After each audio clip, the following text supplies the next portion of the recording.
Bismillahirrahmanirrahim. Assalamualaikum warahmatullahi wabarakatuh. Waalaikumsalam.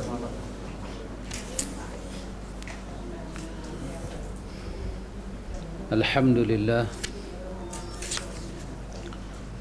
Nahmaduhu wa nasta'inuhu wa nastaghfiruh.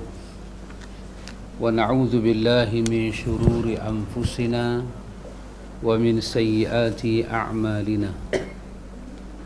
Man yahdihillahu fala mudilla lahu wa man yudlil fala hadiya lahu. Asyhadu an la ilaha illallah wahdahu la syarika lahu wa asyhadu anna Muhammadan abduhu wa rasuluh. Allahumma ati nafsi taqwaha wa zakkiha anta khairu man zakkaha anta waliyuha wa maulaha. Amin. Amma ba'du.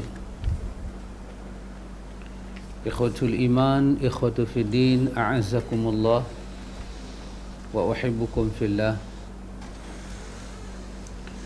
Alhamdulillah, alhamdulillah, summa alhamdulillah.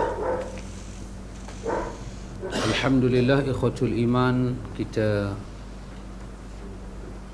duduk semalam lagi dalam majlis ta'lim. Alhamdulillah. Ayat Allah Subhanahu wa ta'ala yang selalu kita baca, ikhwan, iaitu Allah katakan tentang illa man atallaha biqalbin salim. Illa man atallaha biqalbin salim. Juga ada ayat Allah Ta'ala katakan tentang illa man atallaha biqalbin munib. Biqalbin munib. Biqalbin salim, biqalbin munib. Salim bermakna hati yang sejahtera, ataupun dalam tafsiran yang lebih lengkap dia kata hati yang tidak membawa syirik kepada Allah. Itu dikatakan hati yang salim, hati yang selamat. Sebab dia ambil daripada Islam. Hati yang Islam, hati yang selamat, tidak melakukan syirik kepada Allah. Juga dikatakan orang yang kembali pada Allah Ta'ala itu biqalbin munib. Biqalbin munib, iaitu hati yang ingin kembali kepada Allah dalam keadaan bertaubat. Munib bermakna dia kembali pada Allah dalam keadaan dia bertaubat. Ini ikhwatul iman, nak memastikan hati kita ini mendapat qalbun salim susah. Dan kita hal hati ini dia bukan dicuci pakai sabun, pakai air, tidak. Tapi dia dicuci pakai benda-benda gaib. Dia kena dicuci dengan hidayah, dengan taufik daripada Allah Ta'ala. Jadi untuk mendapat qalbin salim ataupun qalbin munib, maka kita hanya perlu berjalan di atas satu jalan yang selamat, iaitu jalan Islam, jalan sunnah. Karena itu ikhwatul iman, bila kita melihat kepada hadis yang diriwayatkan daripada Imam Muslim tentang Abu Umrah Sufyan bin Abdullah. Abu Umrah Sufyan bin Abdullah, dia datang kat Nabi, dia kata dekat Nabi, dia kata, ya Rasulullah, qul li fil islami qawlan la as'alu anhu ahadan ghairuk. Dia kata, ya Rasulullah, tolong saya, tolong cakap satu kalimah kat saya, satu perkataan dekat saya, yang kalimah itu menenangkan, mendamaikan, mententeramkan, yang saya tak perlu jumpa siapa-siapa untuk meminta selain daripada Rasulullah. Saya mahu Rasulullah bagi satu kalimat dekat saya, yang kalimat itu dalam Islam ini bila saya dengar, saya rasa damai, tenang, tenteram, dan saya nak dengan perkataan Rasulullah itu saya tak berhajat pada siapa-siapa dah. Kita tengok cara dia tanya Nabi itu. Di situ ada pelajaran. Pelajaran apa? Pelajaran yang kata sahabat ni, dia tak mau benda lain. Dia mau daripada Allah dan Rasul. Dia tak mau benda lain. Pasal dia tahu, dia ada pengalaman hidup dengan benda lain. Iaitu dikatakan jahiliyah. Dia ada pengalaman. Pengalaman sembah berhala, percaya kuasa berhala, buat untuk berhala, sihir dengan berhala, korban untuk berhala, bunuh orang untuk berhala, makan bangkai kerana berhala, berkelahi, menindas, semua kerana berhala. Dia ada pengalaman. Jadi dia nak satu kalimah dalam Islam, dia dengar daripada Rasulullah, dia tak perlu cari siapa-siapa dah. Cukup Rasulullah untuk dia. Ini satu pelajaran yang penting. Sayyidina Umar pun macam tu. Kita akan baca, kita akan tengok bagaimana Sayyidina Umar tengok satu orang ambil ayat sembahyang. Bila sampai nak basuh kepala, kawan tu dia pakai kepiah, dia pakai serban atas kepala. Sayyidina Umar tengok, bila sampai nak sapu wamsahu bi ru'usikum, nak sapu kepala, Sayyidina Umar tengok, dia buang serban dia, dia buang kepiah dia. Dia nak basuh kepala dia. Sayyidina Umar tengok-tengok, terus Sayyidina Umar kata pada dia, kenapa tak lalukan air di atas kain serban? Sebab Nabi juga ajak kita berwuduk daripada rumah siap-siap. Kemudian bila kita sampai satu tempat, wuduk kita batal. Maka boleh basuh muka, sapu basuh tangan. Bila mai tang sapu kepala, kalau memang kita pakai serban, sapu air kat atas serban ni. Tak payah duk pergi jolok-jolok kena rambut ni. Tapi dalam ni Sayyidina Umar nak dia sapu di atas serban. Sayyidina Umar nak dia sapu atas serban. Dia kata apa kat Sayyidina Umar? Dia kata mana puas? Mana puas dia kata. Inilah perkataan yang kita jumpa dalam fikih sunnah ini. Sayyidina Umar kata dia, sesiapa yang tidak puas, yang tidak merasakan bersih dengan taharah Rasulullah, dia tidak akan bersih sampai dia bertemu Allah. Wah, subhanallah. Siapa yang merasa taharah Nabi, cara Nabi ajak kita wudu, istinja, mandi junub, sifat-sifat ayak ni semua, kita rasa tak puas. Siapa yang rasa tak bersih dengan apa yang Rasulullah bagi pada dia, dia tidak akan bersih sampai dia bertemu dengan Allah. Itu perkataan Umar Al-Khattab. Kemudian barulah Umar menerangkan tentang 3 cara menyapu kepala. Umar kata boleh, kalau kita nak buang kepiah semua ni, basuh kepala penuh, boleh. Ataupun kita sekadar tolak kepiah kita ni main di tengah rambut, kita basuh umun-umun kita, Umar kata boleh. Tetapi juga yang boleh, sapu di atas serban. Orang Arab dia pakai serban, kita tak pakai serban, dia pakai serban. Maka kerana tadi dia dah berwuduk dah, lepas tu batal, maka sapu saja kat atas serban. Sayyidina Umar kata cara-cara yang Rasulullah ajak ni, semua kita kena rasa puas.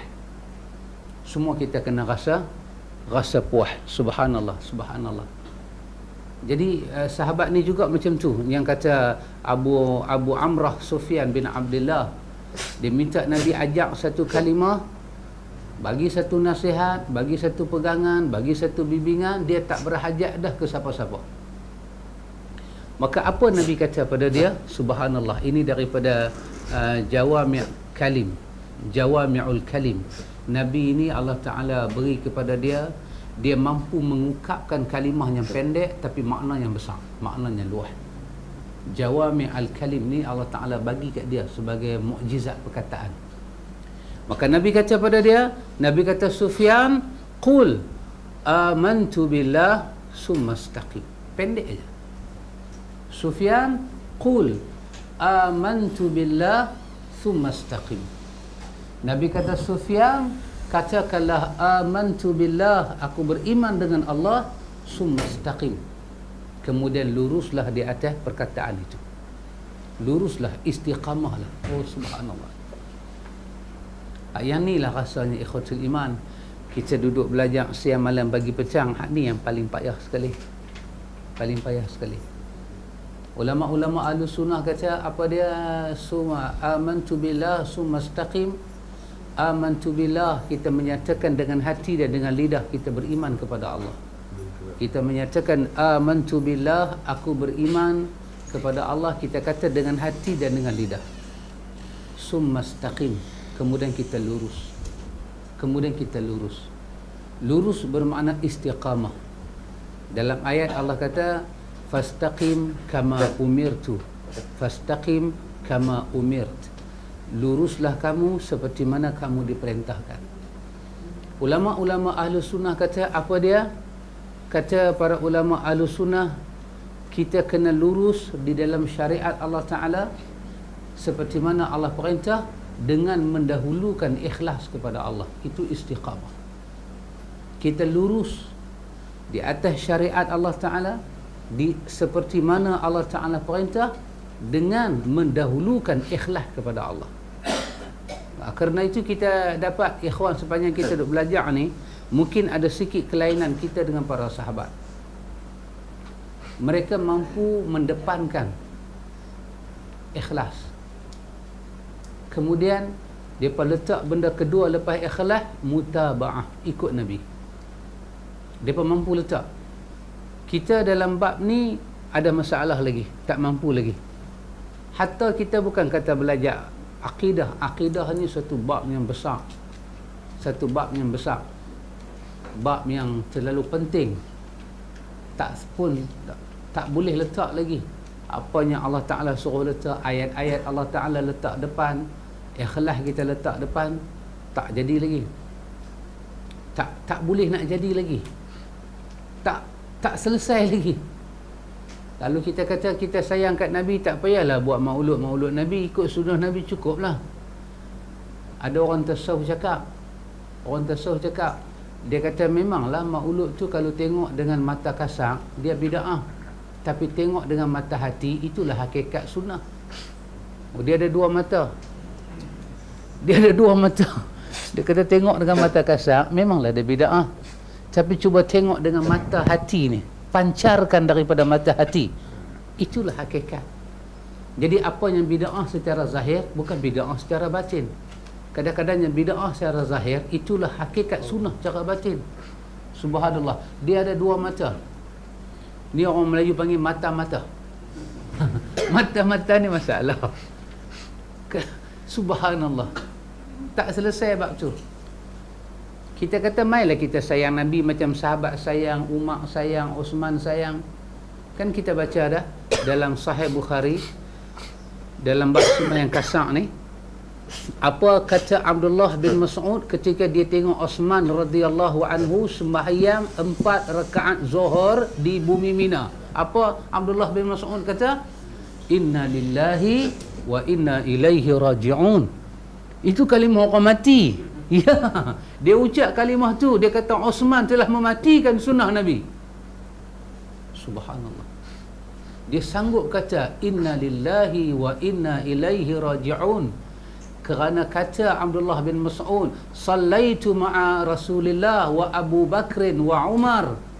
Aku semayang belakang Nabi, belakang Abu Bakar, belakang Umar di Mina. Mereka buat 2 rakaat. Macam mana hang Osman buat 4? Maka kata Abdullah bin Mas'ud, inna lillahi wa inna ilaihi raji'un. Kan? Tak tahulah kalau Abdullah bin Mas'ud ni dihidup zaman kita, tak tahu. Bukan kata inna lillahi, dia tikapan dengan kita semua siap-siap. Banyak yang tidak dihidupkan. Banyak. Jadi kita belajar daripada sahabat kita ini, sahabat Nabi ni, nama dia Abu Amrah Sufyan bin Abdullah. Abu Amrah Sufyan bin Abdullah, dia minta nasihat daripada Nabi. Dalam nasihat dia minta kepada Nabi itu mengandungi maksud nasihat itu. Dia tak mau orang lain bimbing dia, dia tak mau orang lain nasihat dia, dia nak Nabi seorang aja. Dan dia tak mau ajak nak cari ke siapa-siapa. Dia mau satu qaulan, qul li fil islami qaulan la as'alu anhu ghairuk. Aku mau dari hang ya Rasulullah, aku tak mau cari daripada orang lain, aku mau dari hang ya Rasulullah. Nabi kata 2 benda aja, qul amantu billah summastaqim. Apa yang aku ajak, katalah engkau beriman, dan apa yang aku tinggalkan, luruslah kamu. mendahulukan ikhlas, duduk di atas syariat Allah seperti mana Allah Ta'ala perintahkan. Subhanallah, ikhwatul iman. Yang inilah rasanya ikhwan, kita duduk belajar siang malam pagi petang nak cari yang ni lah kot. Kita sikit-sikit, orang kata langkah kita sikit-sikit, tapi hakikatnya hala tuju kita hadaf. Orang kata hadaf ni kita punya hala tuju, kita punya maksud daripada perjalanan. Hadaf kita ni, kita nak bagi hidup kita sampai mati kita sama dengan apa Nabi bawa. Tapi mungkin masa tu kita ambil sikit-sikit.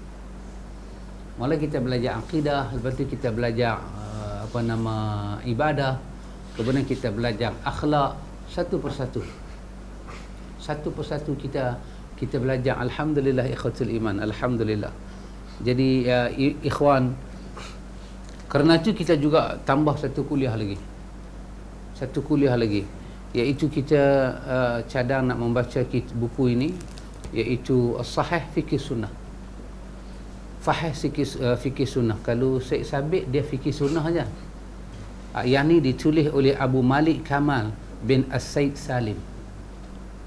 Nama dia Sahih Fikih Sunnah. Apa beza dia dengan Syekh Sabit? Dari segi manhaj tak ada beza.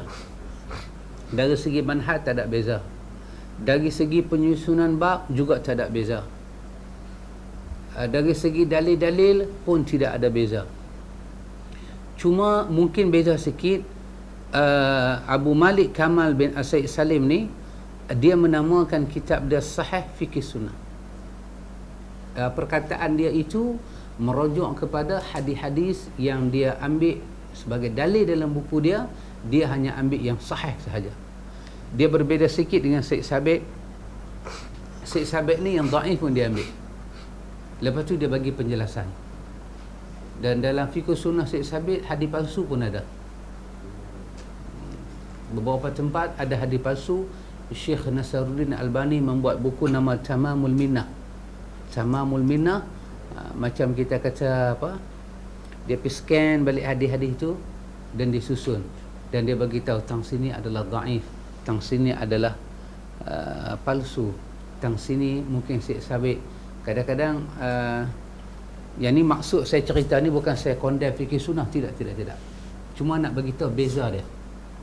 Kadang-kadang Syekh Sabit bab itu betul, bab itu benar, hukum dia bawa benar, tetapi yang menyokong hukum itu, dalil yang menyokong, di situ kadang-kadang terjadi nak pakai bahasa kita lah. Kita nak komplain Syekh Sabit, tak boleh komplain. Kita tak buat apa. Dia tu dah menyelamatkan ummah daripada berpecah. Cuma terkadang-kadang Syekh Sabit dia mengheret dalil. Sebenarnya dalil itu bukan pada bab tu, tapi dia telah mengheret dalil lain, duduk pada tempatnya lain, menyebabkan Syekh Nasaruddin Albani dalam Tamamul Minnah telah memberi komen yang agak keras. Kata dia, Syekh Sabit ini tasamuh dia tinggi sangat. Dia punya tasahul ni, dia dengan hadis ni tasahul. Apa dia? Dia mudah-mudah aja. Kadang-kadang hadis tu dhaif, dia kata sahih, mudah sangat dia mensahihkan hadis. Ini bukan sahaja berlaku kepada Syekh Sabit, ikhwatul iman. Antara Imam Bukhari dengan guru dia pun ada berlaku benda ini. Kan kita belajar Sahih Bukhari, kita jumpa Abu Iwanah ni guru Imam Bukhari. Dia ada sahih Abu Iwanah. Kan lupa dah. Jangan dilupakan. Tak boleh dilupakan. Abu Iwanah ni guru Imam Bukhari. Dia ada sahih Abu Iwanah. Orang kita duk belajar hadis, kita baca dalam Sahih Bukhari, kita jumpa ada dalam Sahih Bukhari ni Nabi salat gerak jari telunjuk, asyhadu an la ilaha illallah. Kita tidak jumpa riwayat itu. Habis riwayat itu kita jumpa di mana? Dalam Sahih Abu Iwanah. Abu Iwanah menyebut tentang sanad dan mata rantai hadis itu. Tetapi sungguh pun demikian, antara Sahih Abu Iwanah dengan Sahih Bukhari, mustawa Sahih Bukhari itu tinggi. Sahih Abu Iwanah ni jatuh. Tetapi bukanlah jatuh macam mustika hadis kita ni, tidak. Mustika hadis ni jatuh sampai tak ada nombor dah. Tetapi orang kata guru Imam Bukhari ni tasahul. Tasahul ni maksud dia apa? Dia ni memudahkan sangat. Semua sahih, semua sahih, semua sahih. Menyebabkan sahih murid dia, jami' sahih murid dia lebih sahih daripada jami' sahih guru dia. Tetapi tetap dinamakan dengan nama sahih Abu Awaanah. Berlaku pada ulama-ulama silam, juga berlaku pada tempat kita. Yusuf Al-Qardawi menulis buku Al-Halal wal-Haram fil Islam.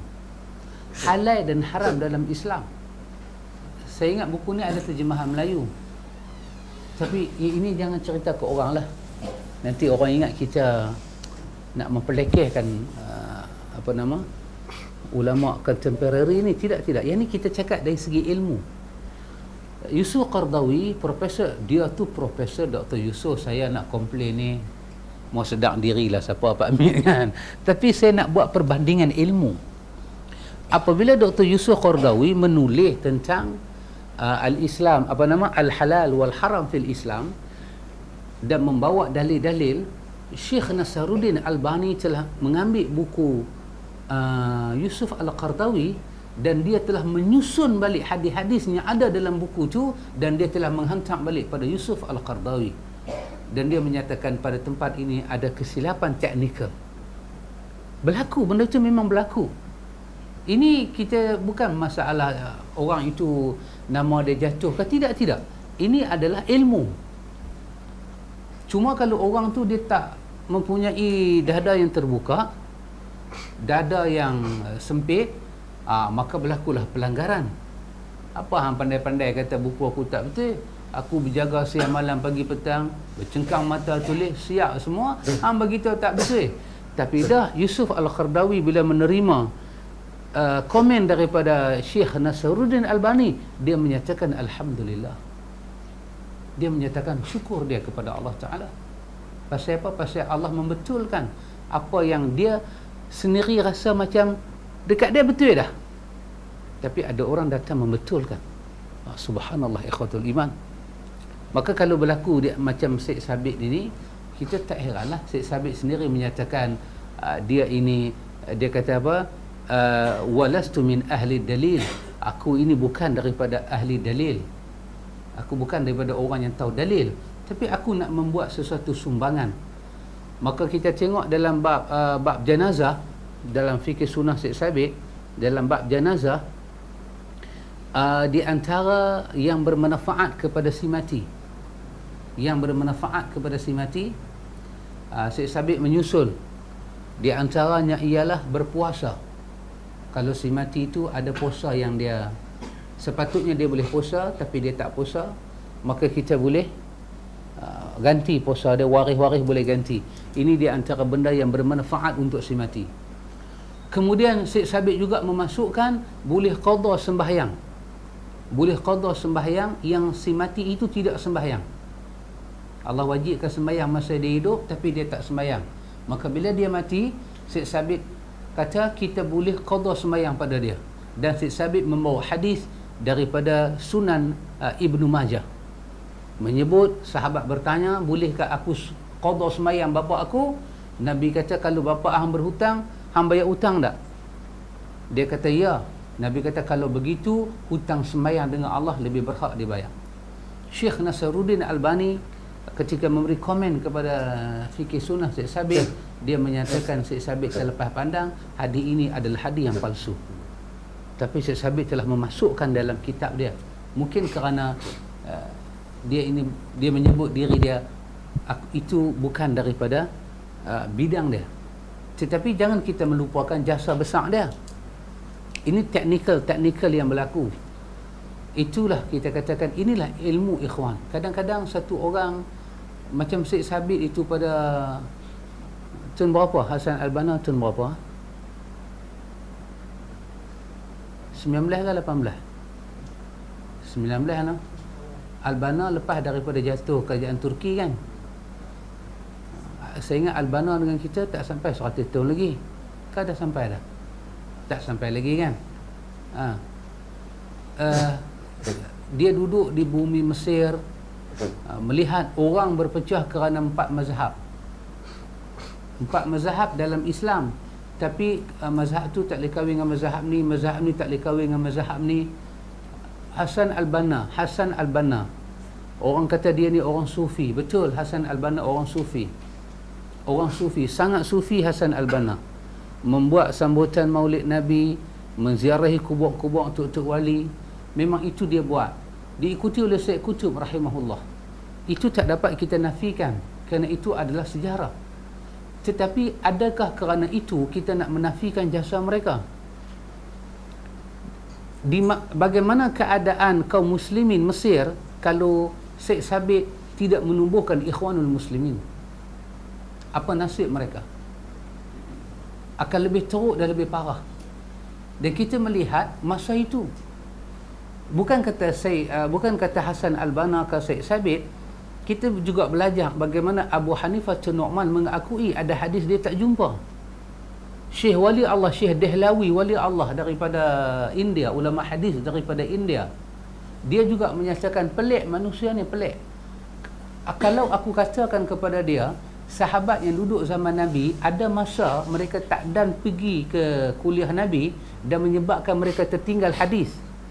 Orang menyatakan betul, sahabat sibuk. Tapi aku menyatakan ada imam mazhab tak jumpa hadis, rumah aku dia nak bakar. Aku dia nak marah. Sahabat duduk zaman Nabi, ada masa dia tertinggal hadis sebab dia sibuk dengan benda lain. Orang boleh terima, betul lah. Orang kata Sayyidina Umar pun dia sibuk juga, bukan boleh main kuliah hari-hari. Yang hari-hari ni kita ajalah, kemarin dengan hari ni kita kalah Sayyidina Umar. Cuma menang dengan Umar Raji' ajalah, alhamdulillah. Ini menanglah juga. Tapi sahabat Nabi Uqbah bin Amir mai kuliah lambat. Dalam hadis Imam Muslim, mai kuliah lambat. Dia masuk dalam kuliah, Nabi kata apa dia?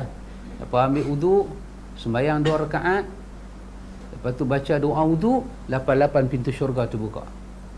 Dia dengar, dia kata ma ajwadu hazihi. Dia kata dahsyat Tuhan ni pemurah sungguh. Dia kata tu, dia duduk belakang rumah. Umat kalih tengok dia. Umat kata mesti main lambat. Dia kata lambat. Uqbah bin Amir dia lambat. Umat kata tadi ni masa hang tak main, Nabi sebut lagi mudah. Hang dengar Nabi kata ambil wudu, bagi elok, baca doa, sembahyang 2 rakaat, 8 pintu syurga tu buka. Hak tadi ni Nabi sebut ambil wuduk, baca doa je, sembahyang tak sebut langsung. Boleh 8 pintu syurga tu buka. Artinya ada sahabat Nabi tak jumpa hadis. Abu Bakar bertanya hadis tentang waris kepada Mughirah bin Syu'bah. Mughirah bin Syu'bah kata pada Abu Bakar, pembahagian waris begini. Abu Bakar tak puas hati. Abu Bakar kata, mana dalil, mana saksi hang ada? Mughirah membawa seorang sahabat yang bersama Mughirah bin Syu'bah mendengar Nabi bersabda, baru Abu Bakar menerima kesaksian dia. Kata Syekh Dehlawi, bila aku kata sahabat pun tak jumpa hadis, orang kata betul.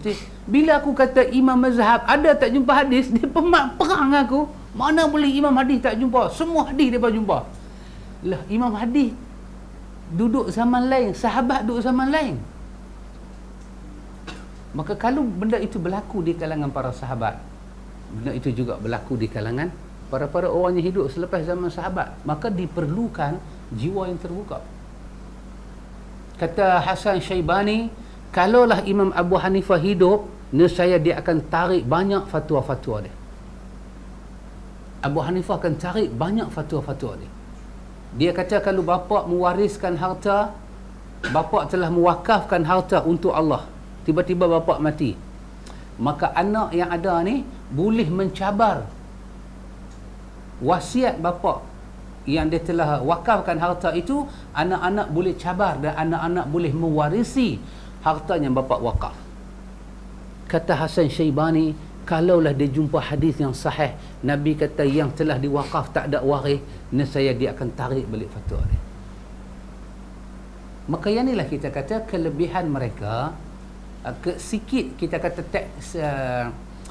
bahasa kita lah, kita kata kesilapan teknikal tidak boleh menjejaskan manfaat yang telah mereka curahkan. Ikhwanul Muslimin memakai fikir sunnah Syed Sabit, alhamdulillah. Di situ ada sufi, ada tarikat, macam-macam ada, tapi mereka boleh bergabung buat satu kerja yang penting pada zaman mereka. Sampailah kita baca dalam buku Sejarah Hidup Hasan al-Banna. Dalam buku tu kata apa? Satu orang miskin peminta sedekah. Miskin peminta, dah miskin minta sedekah lagi. Dia tengok Hasan al-Banna lalu dengan kawan-kawan dia, lari jumpa Hasan al-Banna. Dia ambil dia punya kutipan sedekah di hari tu, dia tuang dalam poket baju Hasan al-Banna. Dia kata, aku beri, inilah sumbangan aku untuk menaikkan Islam. Al-Banna kata, kalaulah satu hari Islam naik di Mesir, ketahuilah dia naik dengan pemberian kau, bukan dengan aku. Subhanallah. Jadi adalah sikit-sikit teknikal tu berlaku. Sebab Hasan al-Banna mungkin dia ada mazhab dia. Macam di Malaysia kan, akidah Abu Hasan Syari, fiqh Syafi'i, tasawuf Al-Ghazali. Kita tasawuf Ghazali. Jadi kita gabung ni baru jadi ahlu sunnah wal jamaah. Demikianlah Hasan al-Banna. Mungkin dia ada pandangan dia. Mazhab yang besar seketika dahulu di Mesir adalah mazhab Imam Malik, bukannya mazhab Syafi'i. Kemudiannya baru bertukar kepada mazhab Syafi'i. Madinah dahulu mazhab yang besar mazhab Malik, kemudian baru bertukar pada mazhab Ahmad bin Hanbal. Jadi masa itu berlalu, zaman itu menyebabkan ada benda yang sampai, ada benda yang tidak sampai. Demikianlah Syed Sabit. Demikianlah Profesor Dr. Yusuf Al-Qardawi. Yusuf Qardawi menulis satu buku yang agak dahsyat, nama dia Fiqhul Jihad. Fiqhul Jihad. Besar kitab tu kalau kita baca bagaimana fiqh jihad, pembahagian jihad. Tetapi ada beberapa perkara sebagai manusia ni, kita cakap ni bukan kita nak letak dia di bawah, tak. Kita ni siapa dia? Cuma kita cakap segi ilmu. Ada benda yang dia buat Syekh Albani tak setuju, Syekh Albani tidak setuju. Dan ada pula benda Syekh Albani cakap, Qardawi pula tidak setuju. Dan ini bukan benda yang kita perlu tengok dengan mata yang ni kepala bapa hang, ni kepala bapa aku berani hang pijak. Bukan macam tu. Itu labu dengan labi. Kita terima pandangan Albani, kemudian kita mencemuh Yusuf Qardawi. Kita menerima Qardawi, kita mencemuh Albani. Ini bukan daripada akhlak Rasulullah. Tidak. Tapi kita mengambil mana yang bermanfaat, mana yang paling hampir dengan Rasulullah. Kita ambil. Kita buatlah apa yang paling hampir. Tapi jasa orang, tetaplah kita iktiraf. Jasa orang buat jasa. Nabi sampai ke mati, dia ingat tu bidan yang sambut dia. Bila dia sembelih kambing, belah paha, selalu dia akan kata pada sahabat dia, hadiahkan belah paha ini kepada wanita yang telah menjadi bidan aku. Dia ingat sampai ke mati. Pasal jasa. Kalau kawan tu tak sambut dia, tak tarik uri buat keluar, tak potong pusat, mungkinkah kita keluar dengan keadaan sihat lagu ni? Kita ingat jasa. Dalam kawan-kawan, bila Aisyah masak apa-apa, Nabi kata, Aisyah, ambil ni, pergi bagi dekat kawan Khadijah no. Kawan Khadijah kalau dia masak lagu ni, dia mesti hantar kat dia tu.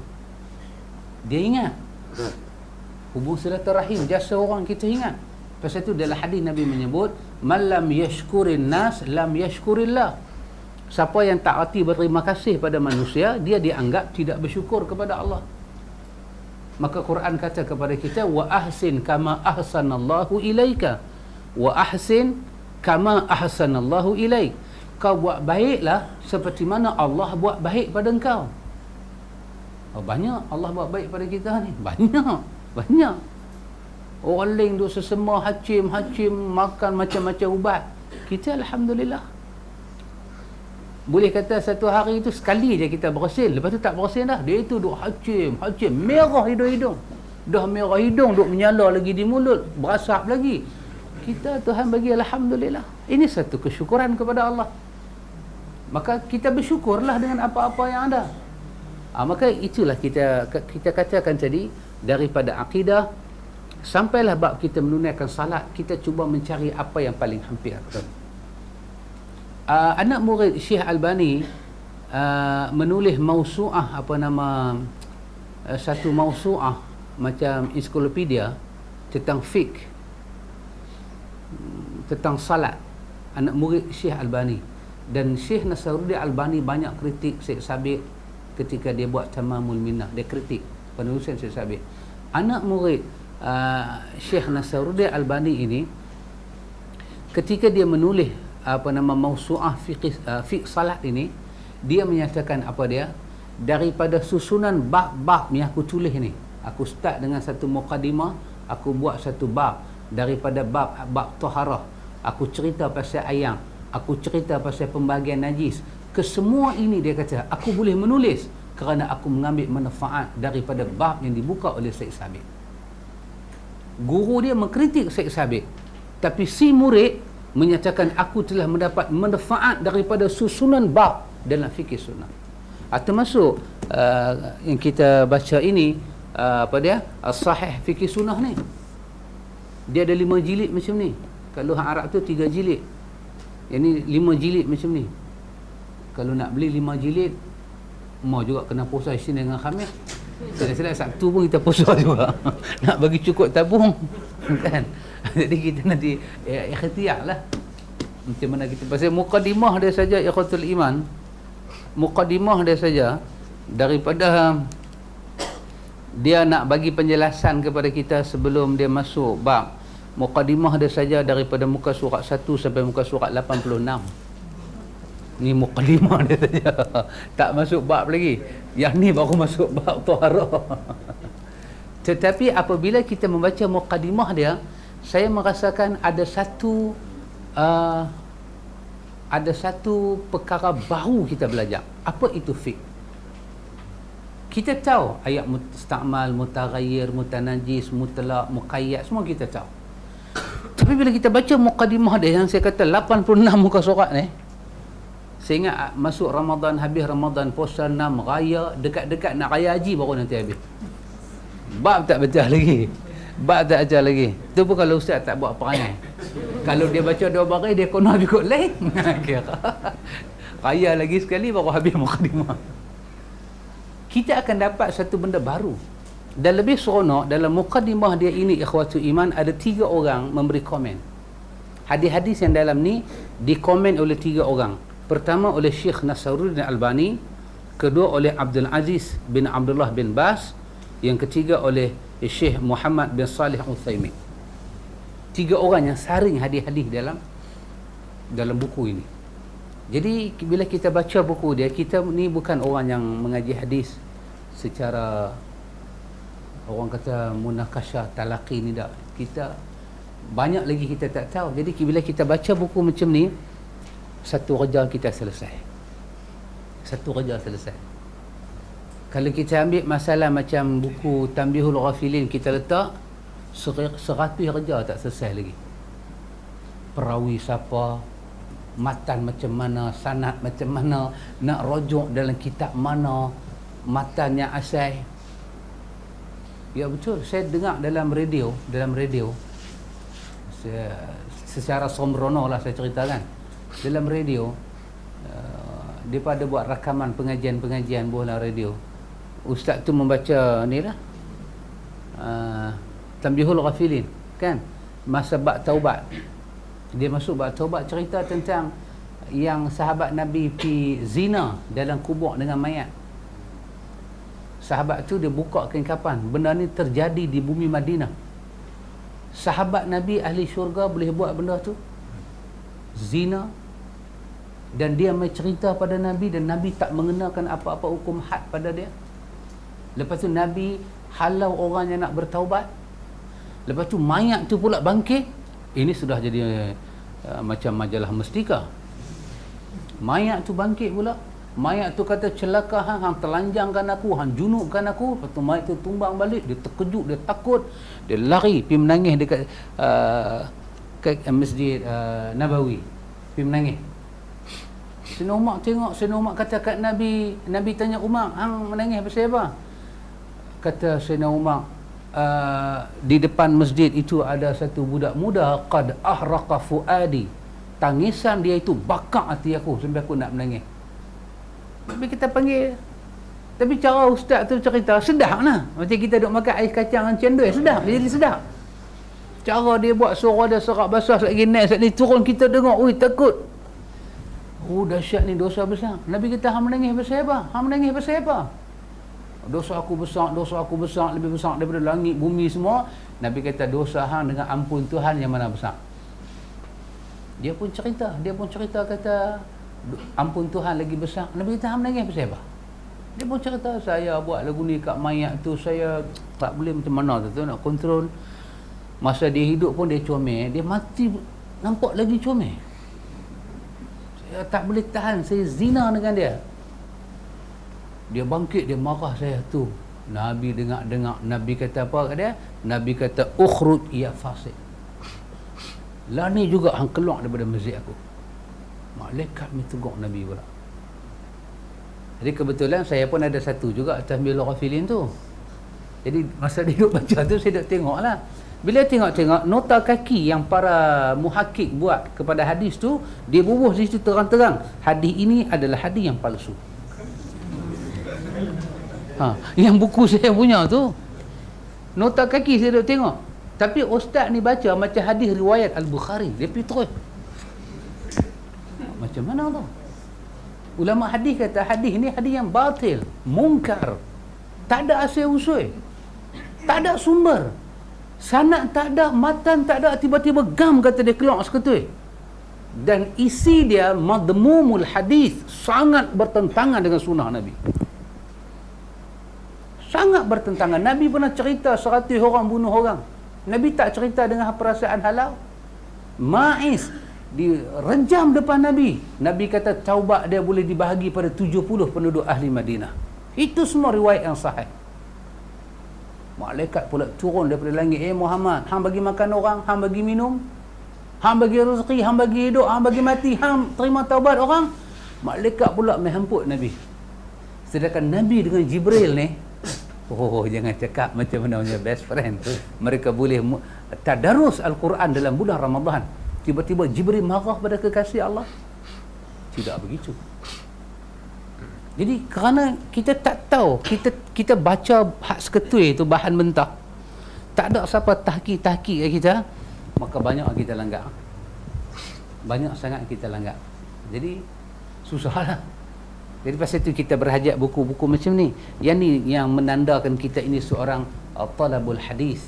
Kita seorang pelajar. Tapi kalau kita boleh baca satu buku yang tak ada siapa tahqiq, bermakna kita maha guru. Itu maha guru. Hanya maha guru dia tengok, dia tahu. Kalau bukan maha guru, mesti maha raja lawak. Dia nak buat lawak lah lepas tu. Kerana itu kita memerlukan buku-buku seperti ini, fiqh yang macam ni telah ditahqiq. Dan saya rasa dalam mukadimah dia ini, ikhwan, dia ajak kita kenal apa dia taklid, apa dia ittiba'. Ini dia antara isi mukadimah dah. Saya tak baca lagi lah, pasal saya tak ada buku lagi. Kalau baca tak sedap. Dia masing-masing tengok, dia baru, orang panggil menggigit, dia baru lawan. Dia buka bab apa dia, apa beza taklid, apa beza ittiba'. Satu benda yang menarik, dia nak kaitkan dengan fiqh. Kita hari ini banyak fiqh taklid. Taklid ni kita kata apa dia? Kita kata dia ikut pandangan orang tanpa melihat dalil, kan? Kita pakai bahasa itulah. Sebab ramai juga orang komplain. Dia kata kami taklid tu kami boleh terima lah. Orang kata pula taklid membabi buta, dah babi buta pula lagi, kami rasa yang tu kasar. Jadi elok kita tak usah pakai membabi buta. Kita kata taklid mengikut satu pandangan satu orang tanpa mau melihat kepada apa-apa dalil dah. Manakala ittiba' mengikut dengan melihat kepada dalil. Biasanya ittiba' akan sampai pada Rasulullah. Pasal itu dikatakan ittiba'ur rasul. Taklid bermakna kita pakai pandangan orang. Kita tak mau tengok dah perbandingan. Saya katakan ikhwan, memang wujud dalam al-um, wujud dalam majmu' Nawawi wujud. Apa dia? Bab Syafi'i buka bab, tentang membaca suratul Fatihah. Asy-Syafi'i menyatakan dalam Al-Um, setelah ghairil maghdubi alaihim waladdallin, maka kita boleh membaca apa-apa doa, lepas tu baru kita kata amin. Yang ni memang Asy-Syafi'i sebut dalam Al-Um, diulang oleh Nawawi di dalam Al-Majmu'. Maka pada bab ini kita bertaklid kepada Imam Asy-Syafi'i, kita mengikut dia. Tiba-tiba orang kata pada kita, memang itu fatwa Syafi'i, tetapi hadis mana?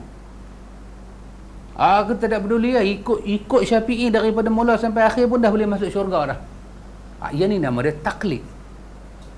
Apabila orang cuba membuka jalan kepada kita melihat pada dalil, kita tak mau lihat, maka dinamakan taklid. Ini adalah salah. Tapi secara hakikatnya kita muqallid, kita ikut para ulama. Bila kita baca Sahih Bukhari, tentulah kita ikut Bukhari. Kita bukan tahu syarat-syarat hadis sahih, tetapi taklid di situ taklid dengan melihat kepada dalil. Melihat kepada dalil, mesti tengok. Kenapa orang kata sembahyang tak perlu ada usalli, sedangkan bab usalli itu juga dibahas di dalam Al-Majmu'? Dah awak kata awak ni mazhab Syafi'i, kenapa salat tak mau usalli? Masalah usalli dibahas oleh ulama-ulama Syafi'i juga. Kenapa tak mau? Kata mazhab Syafi'i, bab Syafi'i kata pahala Quran tak sampai orang mati, hang pertahan pula Syafi'i. Lepas tu dalam bab ni Syafi'i kata boleh baca doa sebelum kata amin dalam Fatihah, ghairil maghdubi alaihim waladdallin. Boleh baca rabbighfirli wali walidayya. Lepas tu amin. Pasal apa tak mau ikut pula? Bila Syafi'i kata tak ada kandungan roh, hang ikut pula. Yang ni pasal apa tak mau ikut? Dia bagi satu soalan pada kita. Kita jawab kerana kita mengikut imam-imam ini dengan disiplin ilmu, iaitu dengan dalil.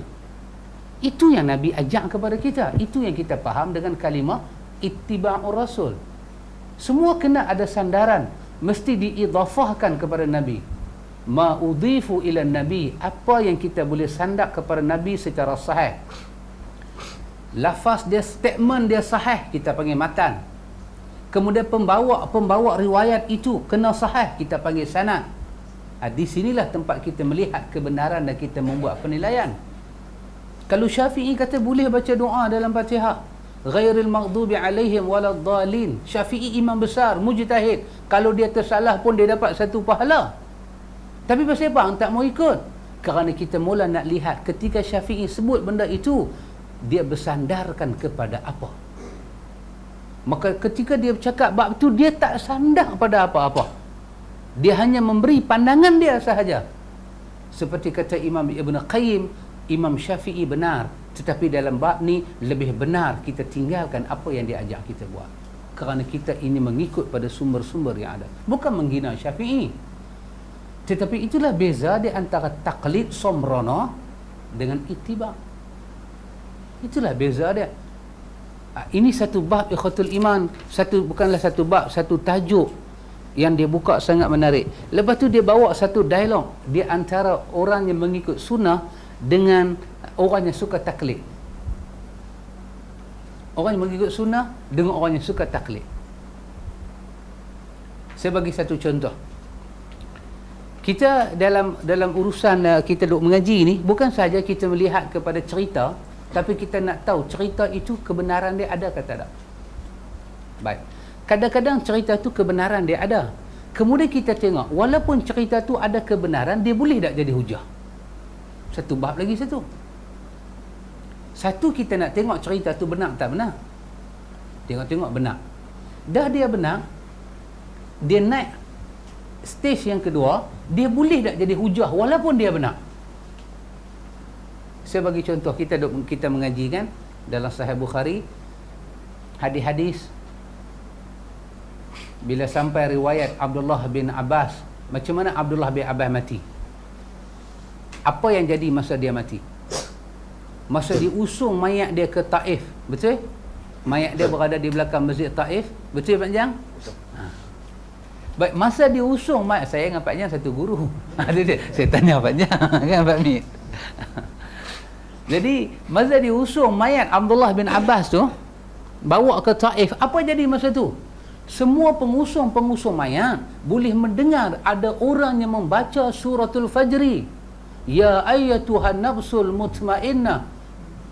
Betul Pak Amir? Irji'i. Baca ayat tu semua orang boleh mendengar, tapi tak tahu siapa baca. Di kalangan pembawa berita ni kata mungkin yang baca tu jin kot, mungkin malaikat kot. Cerita ni benar tak benar? Cerita ni benar. Cerita ni bukan rumus. Dia adalah satu berita yang telah dibubuh di dalam kitab. Maka naik anak tangga kedua. Setelah kita dengar cerita ni, apa kita nak buat? Maka orang terbahagi dua. Satu orang ambil cerita kematian Abdullah bin Abbas ini dijadikan dalil. Maka setiap kali ada mayat, bila kita usung, kita mesti baca ayat Quran. Dan ataupun tak baca Quran ke ratib macam Indonesia, dia suka la ilaha illallah, la ilaha illallah, bawa mayat pergi. Mungkin orang Melayu daripada situ Al-Fatihah, Al-Fatihah, Al-Fatihah, dengan Fatihah dengan minyak ayat mawak renjih lagi, dia ambil. Ceritanya ada. Baik, kita dalam ilmu kita bertanya, cerita ini betul? Tetapi cerita ini bolehkah diambil sebagai hujah untuk buat semua amalan-amalan ni? Sebab cerita itu berlaku ketika sahabat Nabi wafat, bukan ketika dia hidup, dan bukan dibuat oleh sahabat. Syekh Albani kata kalau seorang sahabat buat, sudah cukup kita boleh buat. Dia tak masuk dalam bid'ah. Tapi benda ni jadi hari sahabat mati, wajarkah dia dijadikan hujah? Maka bila dia masuk stage yang kedua, stage yang pertama cerita tu betul, stage yang kedua, wajar tak dia dijadikan hujah? Layak tak layak jadi hujah? Tak layak. Kenapa? Nanti orang lain mati pula, lagu lain pula cerita dia. Maka kisah ini berlaku, bukan Ibnu Abbas buat. Benda itu berlaku pada hari wafat dia. Macam banyak benda jadi pada hari wafat Nabi. Bolehkah kita ambil hujah? Kena tengok dulu. Maka sahabat nak memindahkan mayat Nabi daripada Madinah ke Mekah. Itu satu perbincangan yang panjang jadi. Macam mana nak buat? Kata Nabi, orang Mekah kita tanam di Mekah, nak usung mayat Nabi. Kalau diusung lah, tak tahu tengah jalan nak jadi apa.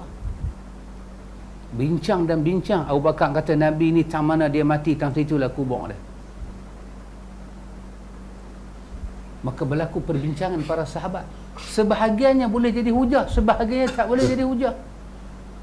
Sebab keadaan sahabat panik. Dikatakan mayat Nabi itu disembayang seorang demi seorang, seorang demi seorang, seorang demi seorang, seorang-seorang sembayang.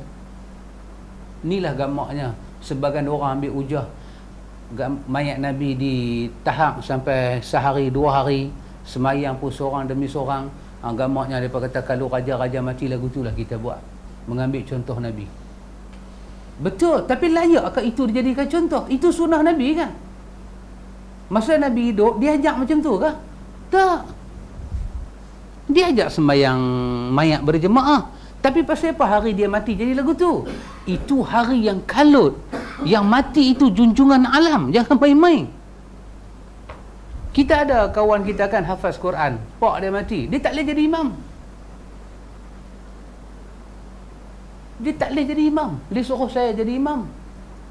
Saya pula suruh Ustaz Lahir Raki jadi imam. Ustaz Lahir Raki pula jadi imam, hang lagi bagus. Dia tak boleh jadi imam. Takkan kita nak kata kat dia sia-sia bapa hang tak hang jadi hafiz. Mayat pak hang, dia tak boleh jadi imam. Dia sebab dia nak tumbang. Takkan Fatihah tak lepas ikut Al-Hafiz. Lepas tapi dia tak boleh pi. Kita tak boleh ambil itu peristiwa untuk hukum dia. Tak boleh. Kerana itu orang putih kata out of control. Ataupun out of emosi. Lagu tu pun boleh juga. Dia keluar daripada kawalan emosi. Tak boleh pergi. Sebab jadi. Kalau suruh dia jadi imam, mungkin sembahyang mayat boleh pergi 1 jam setengah. Tara ingus dia nak seh lagi, nak menyawal lagi, dia nak perhabis Fatihah, doa, kita tak larat tunggu dah. Kan dia bagi orang lain jadi imam. Nabi wafat. Nabi ajak kan satu mayat ada. Kalau ada 10 orang sembahyang seorang-seorang. Tak. Tapi peristiwa itu jadi pada hari Nabi wafat. Itu bukan hujah. Apa yang berlaku pada Nabi wafat tidak jadi hujah. Kerana yang jadi hujah apa yang Nabi tinggalkan. Pasal itu dalam Sahih Bukhari Abu Bakar kata, "Man kana ya'budu Muhammadan fa inna Muhammadan qad mata." Siapa sembah Muhammad, Muhammad dah tak ada dah hari ini. Tapi kalau siapa sembah Allah, syariat Allah, peraturan Allah, hukum hakam Allah sampai bila-bila dia hidup. Maka Abu Bakar pakai hukum hakam Nabi.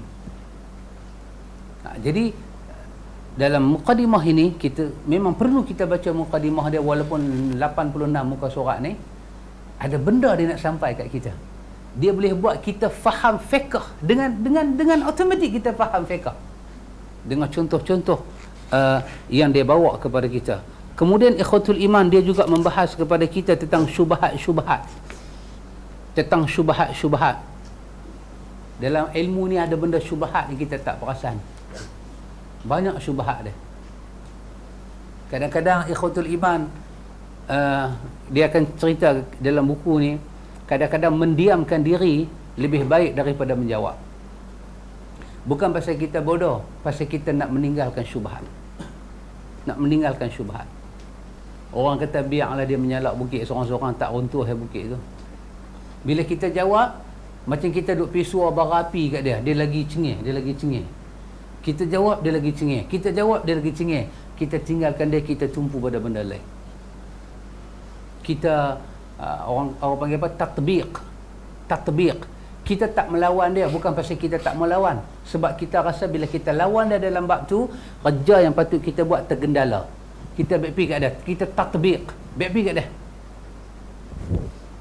Ini dia menceritakan benda-benda yang macam tu. Benda-benda yang macam tu. Kita duk terang dan nisfu Syaban ni sambut macam biasalah. Tak payah duk puasa sunat nisfu Syaban.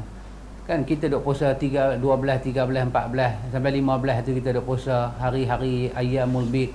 Cukuplah. Dia nak pergi puasa Syaban khusus tu pasal apa? Tak, dia kata orang dulu buat. Nak cerita pasal orang dulu tak habis lah. Kita pun tak mau layan dia. Kita kata kalau orang nak buat, pelingkup pergi kat hang lah. Kita teranglah benda lain. Tengok dia kata, tengok. Last kali aku tanya, dia tak boleh jawab. Bukan tak boleh jawab. Jawab kat hang ni banyak lagi soalan. Kalau lain tak jawab, dia boleh layan hang seorang. Tapi kita ceritalah asas-asas tu macam mana. Kita bagi tahulah. Dia tanya kita pasal apa yang pergi puasa 3 hari direct tu sunnah pula, yang pergi puasa sehari untuk nisfu Syaban pergi jadi bid'ah pula. Dia tanya, kita hurailah. Hang puasa, hang niat nisfu Syaban. Manakala Nabi suruh puasa Ayyamul Bid 3 hari, bulan mengambang tu bagi direct. Itulah beza dia. Dia kata mana ada beza, bulan nisfu Syaban juga. Memanglah bulan Syaban mangkuk oi, tapi cara puasa, niat puasa tak kena. Apa tak kena? Dia kata niat malam lah. Tak usah duk layan dia apa ni. Orang katakan biar apilah apa, luncai dengan si luncai dengan terjun labu-labunya, kita biar api kat dia, kita cerita benda lain. Yang ni bukan kita membiarkan bid'ah berlaku, tidak. Kita takbir. Kita tak mau timbulkan banyak masalah dengan orang macam ni. Tapi kalau kemuncak dia jadi masalah, mungkin kita berkeras sikit. Nah, di sini ikhwatul iman, dia menceritakan kepada kita juga tentang prinsip-prinsip ilmu. Ini sangat menarik. Dalam ahlu sunnah ni bagaimana susunan prinsip ilmu dia.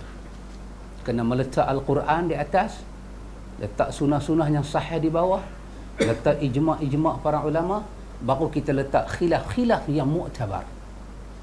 Di bawah tu baru syubhat dalam khilaf. Ada khilaf yang ma'ruf. Kita hak dia lah, dia nak amal yang mana. Hak dia. Sentuh perempuan, batal ke wuduk tak batal, dengan memberi penjelasan. Lepas tu dia kata saya nak pegang batal. Dia pegang, bukan urusan kita. Ini kita panggil khilaf yang mu'tabar. Khilaf yang benar. Ada yang khilaf yang tak betul, yang kita kena bagi penjelasan. Benda ni khilaf. Kata apa dia yang khilaf? Ini semua khilaf para ulama. Malam 1 nak buat kenuri, malam 2 nak buat kenuri. Tahlil ni semua khilaf. Kita kena tanya, hang baca buku siapa? Hang baca buku siapa? Kata khilaf. Yang ni bukan kata khilaf, ini bid'ah secara bahasa dan secara istilah. Tak ada imam mazhab menyebut kenduri mati ni. Tak ada. Tak ada. Kalau pahala Quran sampai tak sampai, itu khilaf betul. Tapi ratib di rumah orang mati, semua mereka menghukum haram. Jangan letak benda khilaf, jangan letak benda bukan khilaf pada tempat khilaf. Ini satu jenayah, criminal knowledge. Ini satu jenayah dalam ilmu. Oh, jangan main-main. Kalau betul khilaf, Allah kunut pagi baca pun tak apa, kita selam. Hang pasal apa tak baca? Kita kata hang sendiri kata khilaf kan. Aku pilih tak baca. Hang jangan marah aku. Hang sendiri kata khilaf, hang sendiri kata sunat. Pada aku, tak baca kunut lebih sunnah. Baca kunut korang memahami sunnah. Alah sahabat khilaf. Terpulang kat kita. Tapi kalau hang suruh aku jadi imam, aku tak baca. Kalau hang jadi imam, hang baca. Hang punya pasal, aku tak angkat tangan. Maka aku pun ra'i khilaf juga. Sahabat, mainlah duduk rumah saya ni sikit, saya buat kekah nak. Alhamdulillah, sunnah. Kita pun duduk bersila. Dia kata, sahabat, ratib pendek jadi. Ratib pendek. Dia suruh kita ratib pendek. Kita kata, sahabat, wallahi, kekah adalah sunnah, ratib adalah bid'ah. Saya tak buat. Sahabat nak buat, sahabat buat. Saya bangkit, saya duduk di luar. Saya duduk di luar, saya start kereta, saya pergi kena kopi taman-taman asal. Habis dah ratib, tempoh dulu saya mai. Pasal saya mai untuk kenduri akikah. Kenduri kekah sunnah. Kalau saya tahu daripada awal sahabat nak buat benda yang saya rasa bid'ah, saya main lambat sikit. Pasal apa? Pasal kekah sunnah. Apa yang sahabat buat ni adalah bid'ah. Yang mana kita tegas. Sunnah kita kena kata sunnah. Kita tak boleh kata sunnah tu bid'ah, kita berdosa. Bid'ah masuk neraka, kita tak boleh kata sunnah masuk neraka. Bid'ah adalah bid'ah, sunnah adalah sunnah. Maka di sini dia ajak kita. Dalam muqaddimah dia, sepanjang muka surat 85 muka surat tu, dia cerita benda itu. Dan ada satu tajuk juga dia buka. Dia kata apa nama, perkara-perkara yang membuat orang yang taklid ini tertipu dia. Taklid tertipu dia. Benda yang bukan ilmu, dia duk kata ilmu. Benda yang tak ada dalil, dia kata dalil. Ibn Qayyim kata dalam kitab dia A'lamul Muwaqqi'in, ilmu cuma 3. Apa dia? Dia kata qala Allah wa qala Rasul wa qala sahabah. Ilmu qala Allah, apa yang Allah kata dalam Quran. Ilmu, apa yang Nabi kata dalam riwayat yang sahih. Dan ilmu, apa yang sahabat kata tentang Nabi. Lain daripada 3 ini bukan ilmu, dia kata. Siapa yang bercakap tak melalui 3 sumber ini, dia bercakap itu bukan ilmu. Oh, subhanallah. Ini satu yang sangat menarik ikhwatul iman, dia bahas dalam buku dia ni. Jadi hak baki tu setelah dia bahas sampai muka surat 86 satu-satu, barulah dia masuk 89, dia nak buka kitabut taharah. Dia nak cerita ayat mutlak tu apa dia. Kira betul-betul kita belajar ni. Kan saja saya pilih buku ni pasal apa? Saja kita ambil, kita daripada bawah tu kita tengok apa yang boleh buat kita tengok ilmu dengan keyakinan dengan dalil. Selama ni kita tahu ayat mustakmal macam mana, mutaghayyir macam mana, mutlak macam mana, kita tahu. Cuma kita tak tahu dengan dalil. Dalil mana yang kata ni ayat mustakmal? Dalil yang mana kata ini ayat mutlak? Itu kita tak tahu. Buku ni orang kata macam main umur lagu saya lah, Pak Cik Syahar ni. Macam Pak Amir esok main umur macam saya, Pak Amir tahulah kan. Bila dah main umur macam saya ni, orang kata baki umur duk ada tu nak perhabis, nak ambil tahu sikit pasal Nabi je lah. Bukan ada apa pun. Bukan kata ada periksa nak buat permohonan UIA ke apa, tak ada. Dia tak ambil dia orang dulu kita ni. Cuma kita tu nak balik menghadap Tuhan baki umur ni, yang kata aku duk ambil ayat semayang ni, duk buka pek ayat jatuh seketul berbum ayat tu. Ni nama dia ayat mutlak. Oh, ni daripada hadis tu lah. Walaupun kita tak tahu nama sahabat, tapi kita tahu conclusion daripada hadis tu. Ini dia ayat mutlak. Cukup dekat tu. Cukup lah. Dekat tu pun kira cukup lah. Itu kita duk belajar Itu sajalah baca buku ni, pasal bahasa dia pun mudah, susunan dia pun mudah, senang, dan dia pula mementingkan sunnah-sunnah Nabi. Lepas tu dia cerita pula najis macam mana, yang kata najis menatangnya kita sembelih, menatang kita tak sembelih, najis dia pun setaraf ke? Ayam kita makan kan, kucing kita tak makan. Kalau sembelih pun, teman saya ni nak buat sate kucing. Siapa nak main? Aku tak makan kucing kan. Jadi bila kucing tu dia berdarah sikit, darah dia kena tangan kita, dengan kita pergi sembelih ayam, memang sembelih pisau, tangan semua berdarah. Jadi ayam kita makan dengan sembelih. Kucing ni kalau sembelih pun tak boleh makan, dia haram makan. Ayam boleh makan dengan sembelih. Jadi darah dua binatang ni, dua-dua dipanggil najis, satu label ke ataupun tak sama label dia, ataupun ada keringanan sikit. Darah manusia, darah kita ni, darah orang Islam ni, najis ke darah kita ni? Itu kita kena tengok. Dia ceritalah berdasarkan dalil-dalil yang ada. Baru kita dapat tahu. Tek lembu, saya tengok di Baghdad, di ujung-ujung Baghdad tu, macam di kawasan India, mereka buat rumah daripada tek lembu. Oh, kacau. Betul-betul saya teringat gambar Indo kita duk tengok tahun 80-an kan. Memang betul-betul rumah buat daripada tek lembu. Tek lembu ni bila dia basah-basah tu, orang buah ayak lekat-lekat, bila dia kering, dia jadi macam mana ni lah, selut kan. Jadi macam tu rumah dia naik. So bayang kita masuk dalam rumah dia, kita pergi semayang, keliling kita najis. Macam mana dia? Patutlah Tuhan tak tolong hampa, najis hampa ni. Macam mana Tuhan nak tolong hampa, semayang pun tak selesai kan. Bila duduk sehari, 2 hari, 3 hari, baru tahu bukan mereka tak selesai, kita yang tak selesai lagi. Kita yang tak tahu. Rupanya tek lembu tu tak najis. Tek lembu tu makan pun boleh. Makan tek lembu lagi baik daripada isap rokok. Jauh perbandingan dia tu. Pasal apa? Tek lembu dia tak najis. Lembu makan rumput. Lembu mana makan burger ni semua ni, tak ada macam kita kan. Duk kena capati tosi pun tak ada. Ada satu hari tengok lembu baik punya duk cicah kuah kali tanya kenapa, dia kata tosi baik punya. Tak ada. Lembu dia duk punya rumput. Jadi bila dia buang tu, hampas dia rumput hijau. Tak najis pula. Pasal apa tak najis? Pasal lembu binatang yang kita boleh makan dengan jalan sembelih. Maka kencing dia, berak dia, darah dia semua tak najis. Pasal dia boleh makan. Mana dalil dia? Masuk bab dia cerita. Yang tu sikit-sikit je. Sementara ada homework, mana nak tahu, tengah-tengah nak baca, saya hanya mati dulu, tapi lambat lagi lah kot kan. Sekadar orang kata adalah kita punya belajar dengan Nabi tu. Inilah yang kata fiqh Nabi. Selama ni duk mengajar akidah. Oh, ni cara Nabi ajak kita ambil wudu. Ya macam ni, macam ni. Pasal apa ni? Nawawi duk kata babi ni kalau kena tak payah pakai 7 hayam, basuh biasa pun dah. Oi. Melaju kalau dengar babi lah, mengelan lah, ya Allah khair tu.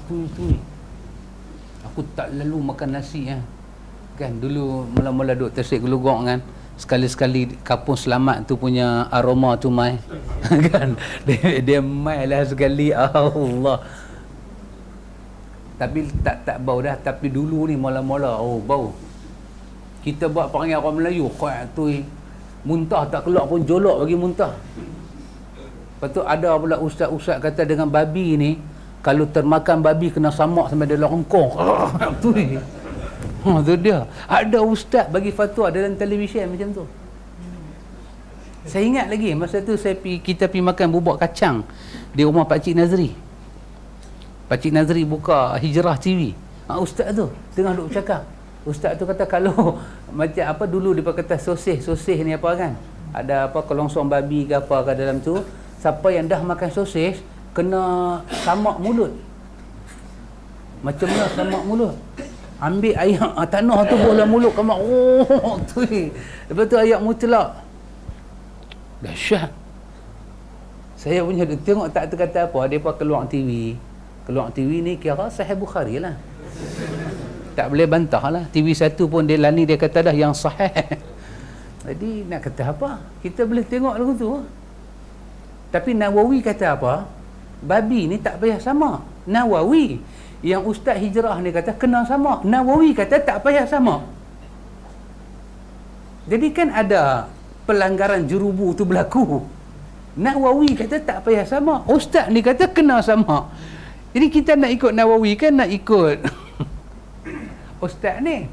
Tapi dalam pertandingan ini kalah Nawawi, Ustaz ni menang. Orang kata apa? Tengok dia bagi hukum cermatnya. Cermat lagu tu dia beritahu. Cermat. Cermatnya dia cakap halus. Wahai benda tu bukan kata cermat, merapu, merepek, semua ada dah. Dalam buku-buku macam ni dia bagi sikit penjelasan kat kita. Kita duduk semayang, macam orang perempuan duduk semayang. Katalah mai baca ilmi bawa anak kecil. Anak kecil. Kan? Nak semayang budak duduk merangkak lari. Boleh tak? Dia buah anak kat sini, lagu tu punya letak. Dukung satu takbir, Allahu Akbar. Peluk dengan anak Allah. Jangan bagi lemah, sudahlah budak tu. Budak tu duduk pula. Saat ni pegang budak tu macam ni, rokok. Allahu Akbar. Sami'allahu liman hamidah. Budak tu kecil sangat. Lepas dia pergi raya kat orang, kacau pula sembahyang orang. Jadi selama kita sembahyang macam tu. Lepas tu budak ni pula pakai pampers. Boleh tak buat benda lagu tu? Ada penjelasan dia. Ayat ni yang seronok baca buku-buku macam ni, ada penjelasan dia. Ada penjelasan dia. Sembahyang, kita duduk sembahyang, tak tahu siapa pergi terkunci dalam tu. Sana terkunci, sini terkunci, dia tu duduk lemah dah.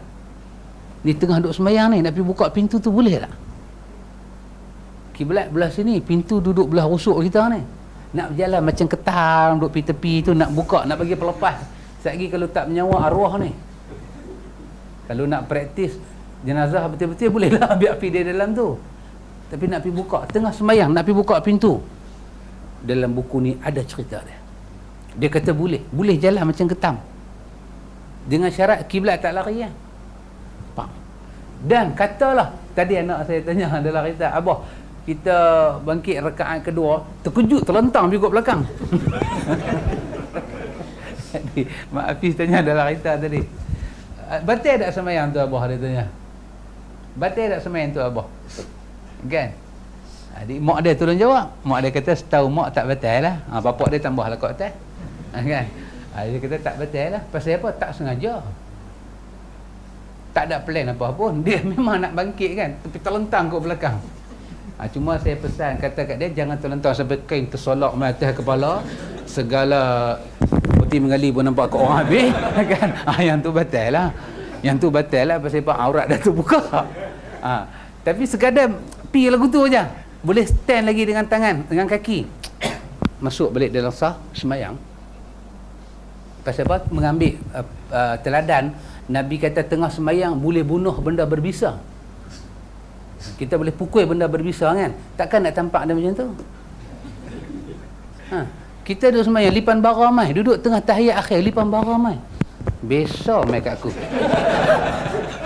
Kalau kita tampak dia lagu tu, dia tampak kita balik, keras terus. Tentu dia kena bagi satu penampak, orang panggil kan. Pak! Kalau lipan tu tak mati pun dia pengsan. Dan lah kita perhabis tayak, jadi macam mana gerakan kita tu. Kalau kita nak kira angkat satu berhenti sah, dia lari. Pasal apa? 3 sekali tak mau pergi pi batal sembahyang anggota besar. Kan? Baru duk angkat, dia duk pi dah. Nak turun, berhenti. Dia pergi getik orang lain dah. Tentu satu benda yang cepat kena berlaku. Maka ini semua ada dibahas dalam sini. Pendek kata, buku ni buku yang saya namakan dia buku yang pelik tapi benar. Ni kita nak baca punya buku ni, dia betul-betul pelik tapi dia benar. Pasal apa dia benar? Dia ambil sandaran daripada sunnah Nabi sallallahu alaihi wasallam. Jadi masa-masa yang akan datang ni kita akan baca buku ni. Sekadar, bukan ada apa-apa, sekadar kita nak lalu ilmu kita aja. Tengok yang sama dengan Nabi. Ini sebagai intro saja. Lagi sekali kita akan baca insya-Allah. Wallahu a'lam.